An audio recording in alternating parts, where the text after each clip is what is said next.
Gente, é o seguinte, uma das coisas mais importantes para a gente que possui dermatite atópica é rastrear o alérgeno. O que é rastrear o alérgeno? É identificar o que é que está causando alergia na gente, quais são os nossos gatilhos para desencadear as nossas reações alérgicas.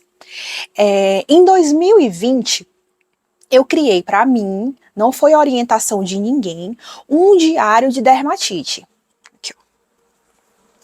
Eu escrevia aqui assim.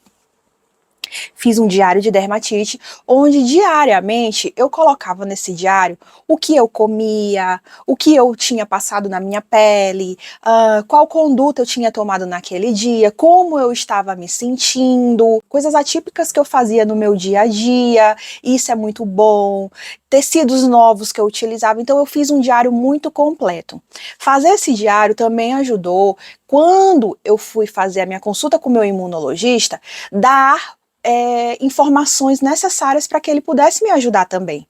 Porque não adianta a gente chegar no médico e não saber falar o que está acontecendo com a gente. Eu acho que a melhor forma da gente fazer isso é através de um diário. Hoje, como também já faz muito tempo, né, eu me sinto à vontade até de ler algumas coisas aqui para vocês. Não vou ler tudo porque é muita coisa, mas vou explicar como eu fazia para vocês entenderem a importância de se fazer isso, tá bom? Então, hoje eu vou ler aqui para vocês, dia 9/10/2020. Hoje eu tomei um anti-histamínico, tomei chá de gengibre e estou coçando pouco. Meu olho amanheceu inchado, o esquerdo, e a pele amanheceu bem seca. Hidratei com Darrow, que era um hidratante que eu estava utilizando, testando, né? E ardeu absurdamente. A pele está muito vermelha, menos que ontem. Ontem, hidratei minha pele com óleo de coco e não banhei. Comi um sorvete de chocolate, uma pizza de calabresa, 2 cookies de chocolate e senti que me cocei mais. Porém, não tomei remédio ontem. Todo dia à noite, meus olhos e rosto coçam. Isso foi um dia de descrição do meu dia com a dermatite. Aqui, eu vou dar até cobrir um pouquinho, ó, mas eu também tirava foto e comentava, tá, gente? Então eu tirava foto das minhas lesões e comentava tudo, né? Aí eu botei aqui nesse dia aqui, ó. Triste, muito feio. As duas pernas estão assim. Parece que a pomada de ferroato de mometasona não está funcionando. Essa é uma pomada que ela é muito recomendada pelos dermatologistas para que a gente faça a utilização quando nós estamos com a pele muito vermelha, muito inflamada e coçando bastante. É uma pomada que, claro, possui corticoide. Ela, dependendo da extensão da lesão, apresenta aí um efeito bem, podemos dizer, expressivo, né? Faz aí a função dela, que é diminuir a inflamação, melhorar a coceira e o aspecto da nossa pele. Porém, gente, como vocês já sabem, o efeito rebote é que se aquela lesão estava desse tamanho, quando você parar de utilizar a pomada, ela vai para este tamanho aqui. Então, no meu caso, como eu tinha lesão por praticamente, quase era o que, 80%, eu acredito, do meu corpo, tinha lesões, né? Eu não conseguia utilizar essa pomada, por quê? Pouca quantidade a pomada e a extensão das lesões era imensa, né? Então não tinha como, eu ia ter que utilizar um caminhão de pomada para conseguir que a minha pele toda ficasse íntegra. No meu caso, eu precisaria de corticoide nível oral para que, de forma sistêmica, a minha pele melhorasse. E eu não fazia esse uso mais. Então, eu, além de colocar nesse diário meus sentimentos, minhas emoções, como eu estava me sentindo, fotos da minha pele, o que eu havia comido no dia, coisas que eu estava utilizando, coisas que eu estava testando, metodologias que eu estava fazendo, eu descrevia isso diariamente, tá? Eu também colocava coisas que eu ia testar. Então aqui, ó, por exemplo, nessa parte onde eu coloco aqui, ó, até alternativas naturais. Então foram coisas que eu pesquisei, que tem, né, são coisas que eu pesquisei, que possuem comprovação científica e que são naturais, porque eu estava numa busca por medicamentos ou tratamentos que não possuíssem corticoide. Então, eu estava praticamente procurando tratamentos, opções naturais para melhorar. Então, algumas coisas que eu pesquisei, por exemplo, chá de açafrão, ele é anti-inflamatório, então teve uma época que eu tomava bastante chá de açafrão. Por quê? Porque ajudava na inflamação e eu senti realmente muitas melhoras. O chá de gengibre também eu tomava bastante, tá? Descobri que para dermatite atópica também eram bons as ervas de sete sangrias, tanchagem, o chá verde muito bom, antioxidante. Como eu já falei para vocês, o gengibre, a camomila, folha de abacate, óleo de coco, óleo de girassol, óleo de rícino, própolis, e também o soro fisiológico. Então eram coisas alternativas que, consideradas aí naturais, poderiam me ajudar e que eu iria testar. Não ia perder nem ganhar, né, gente? Eu ia testar. Desses óleos aqui, o óleo de coco, o óleo de girassol, o óleo de rícino, eu não testei o óleo de rícino, tá? O rícino eu não testei, mas eu cheguei a testar o óleo de girassol e também cheguei a testar o óleo de coco. Esses óleos, pessoal, não dá para ser utilizado com lesões, com inflamações ativas. Esses óleos, eles são bons para você utilizar na fase inativa da dermatite atópica. O que é a fase inativa da dermatite atópica? É a fase onde a inflamação ela está controlada, né? E você só está apresentando aí uma pele mais seca, descamando. É como se a dermatite estivesse dormindo, né? Ela não está ativa, então ela está coçando menos. Então, esses óleos, eles são bons para essa fase. Quando você está numa fase reativa, numa fase ativa, que é quando a sua pele está vermelha, está com prurido, né? Tá com xerose, tá coçando, né? Tá saindo aquele líquido, né? Essa fase ativa, você não pode passar óleo nas suas lesões abertas, porque você vai sofrer. Você vai sofrer. Então, é outra coisa que é de outra forma que você vai tratar. E a gente pode conversar sobre isso em outros vídeos, tá? Aqui, inclusive, eu escrevi uma coisa que eu relendo para poder gravar esse vídeo, eu fiquei até emocionada. Mas eu escrevi assim, olha só, não vou mentir para vocês que eu achei isso muito fofo. Quiser dar pause aí para ler, interessante.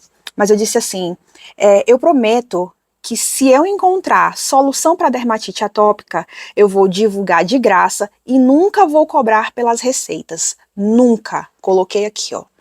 Sabe por quê, gente? Porque eu acho que assim, quando a gente sofre na pele alguma coisa e a gente vê que as pessoas se aproveitam dessa fragilidade para extorquir a gente, para iludir a gente com coisas, com milagres, com receitas milagrosas, né, com tratamentos, soluções que elas dizem que são definitivas, elas cobram isso. Eu acho tão desonesto, porque, gente, eu venho de uma trajetória onde eu testei tudo que vocês pudessem imaginar. E tudo que eu testei, coisas funcionaram, coisas não funcionaram, né? Coisas aliviaram, coisas, como é que eu posso falar para vocês? Não fizeram nem diferença. E assim, nada me curou. Nada me curou. Porém, melhorava, né? Trazia alívio, trazia conforto. Então, essas coisas que hoje em dia eu ensino para vocês, usa isso, usa aquilo, não é cura. Não é cura, porque a dermatite atópica ela não tem cura. Depois eu posso até conversar com vocês sobre os efeitos colaterais que eu tô tendo com o medicamento que eu uso para controlar a minha dermatite atópica. Se eu paro de usar esse medicamento, a minha pele vai voltar a ficar como era antes. Eu não tenho cura para isso. Se existe uma cura, eu ainda não a conheço. Mas até o medicamento que a gente toma é só para controle. Todas essas estratégias que a gente conhece são controles, não são curas. A dermatite atópica ela é uma condição muito aí complexa, né? E até hoje não tem cura para isso.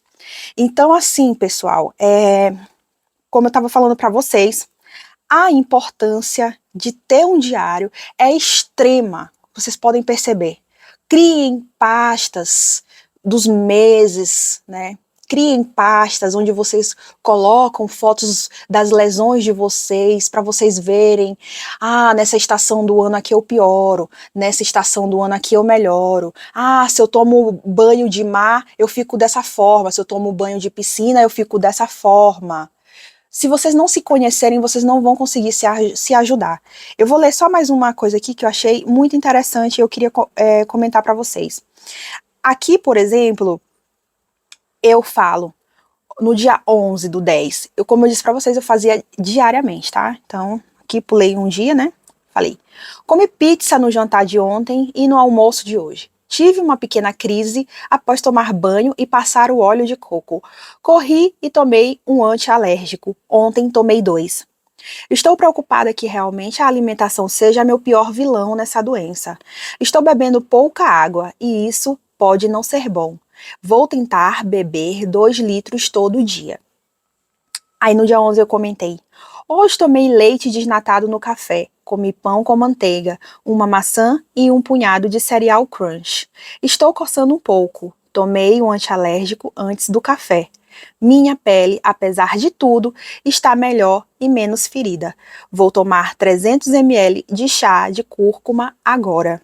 Então, gente, assim, aqui tem muita coisa que eu poderia estar lendo para vocês, inclusive desse diário. Ai, tô suando já, hein? Calor. Inclusive, desse diário, eu tenho tanta coisa que eu posso transformar em conteúdo aqui para falar com vocês, que eu acho que vai ajudar bastante e eu vou fazer esses vídeos ao longo aí dessa semana. Eu acho que tá na hora da gente se ajudar muito mais e eu acho que eu tenho como fazer isso. Outra coisa que eu ia falar pra vocês em relação à alimentação. Eu tenho certeza que se você tá assistindo esse vídeo, provavelmente você já deve ter assistido outros vídeos, né, sobre esse assunto e já deve ter ouvido falar que a alimentação, ela é muito importante. Aqui, através desse diário, eu descobri que o chocolate, por exemplo, é uma coisa que que me faz coçar. Né? E conversando com outras pessoas que também têm dermatite atópica, essas pessoas também começaram a observar que chocolate é muito inflamatório para nossa pele. Então, assim, eu acredito que se você está em crise, tá bom? Eu não estou dizendo para você cortar o chocolate para todo sempre na sua vida, mas se você está em crise, evite comer chocolate durante as suas crises, tá bom, pessoal? Evite comer chocolate, porque o chocolate vai fazer você ficar nessa situação. Não vai te ajudar a sair dessa situação, tá? Evite chocolate durante as suas crises ativas, tá? Eu queria deixar bem claro a partir de hoje, que a gente vai sempre falar da dermatite atópica, dividindo ela nessas 2 fases. Eu acho que vai ficar bem didático pra gente. A gente vai dividir em fase ativa e fase inativa. Porque aí, uns métodos a gente vai utilizar na fase ativa, outros métodos na fase inativa. Tá bom, gente? Vamos combinar isso também. Outra coisa que eu ia comentar com vocês, que o diário ele vai ajudar vocês, é que se você fizer esse diário e você não conseguir ver um padrão de gatilhos, um padrão ali para a ativação da sua crise, você está fazendo o diário errado. Porque é impossível, com um diário desse, você não saber o que te faz mal e o que te ajuda. É impossível. É impossível. Através desse diário, eu descobri que a água, por exemplo, aqui de São Paulo, a água que a gente toma banho, me faz mal, coça a minha pele inteira. Por quê? Porque testei outras águas em outros lugares e não senti as reações que eu sentia ao sair de um banho, por exemplo, aqui mesmo na minha casa. Então, quais foram as alternativas que eu busquei para isso? Um filtrozinho para o meu chuveiro, né? Melhorou? Fez um milagre? Não fez milagre, mas melhorou um pouquinho. A coceira não era mais tanta. Então, todas essas coisas você vai observando, né? Um travesseiro que não estava bacana o tecido, amanhecia a minha face coçando. Como foi que eu descobri isso? Fazendo um diário. Aí você vai no imunologista, ele te pergunta certas coisas e você não ter esse conhecimento, como que ele vai poder te ajudar? No alergista. Então, quando eu fiz meus testes de alergia, que a médica passou, a maioria das coisas eu já sabia, né? Até imaginava o grau que fosse. Alergia a grãos, alergia a castanhas, nozes, amêndoas, alergia à poeira de casa, mofo, ácaro, alergia a muita coisa, gente. Aí olha que interessante, no meu teste de alergia não deu alergia a produtos lácteos, né? Que tem muita gente que corta leite porque diz que inflama, não sei o quê. O leite não faz diferença na minha vida. Então, por que é importante também você ir no imunologista antes de fazer cortes drásticos na sua dieta? Você vai no imunologista, faz um teste de alergia, depois vai no nutricionista, pede para o nutricionista adaptar a sua alimentação à sua condição de saúde. Eu duvido que você não vai melhorar. Não tem como, gente. Não tem como. Não tem como. E é isso. Vamos encerrar esse vídeo de hoje, porque ele já está com quase 20 minutos. Se você gostou desse vídeo, não se esqueça de deixar aí o seu comentário. Lembre-se que quando você comenta num vídeo como esse, você ajuda, motiva, né? Traz alegria para outras pessoas que também estão passando pelo mesmo problema que você. Nesses comentários também, desejo de melhoras para todos que forem ler, né? Que a gente se ajuda e quando a gente passa essa energia de uma bênção, a bênção ela retorna pra gente. Tá bom, gente? Então fiquem com Deus e até a próxima. O próximo vídeo a gente vai conversar aí sobre efeitos colaterais que eu estou tendo com o meu medicamento de controle da dermatite atópica. Beijo, fui!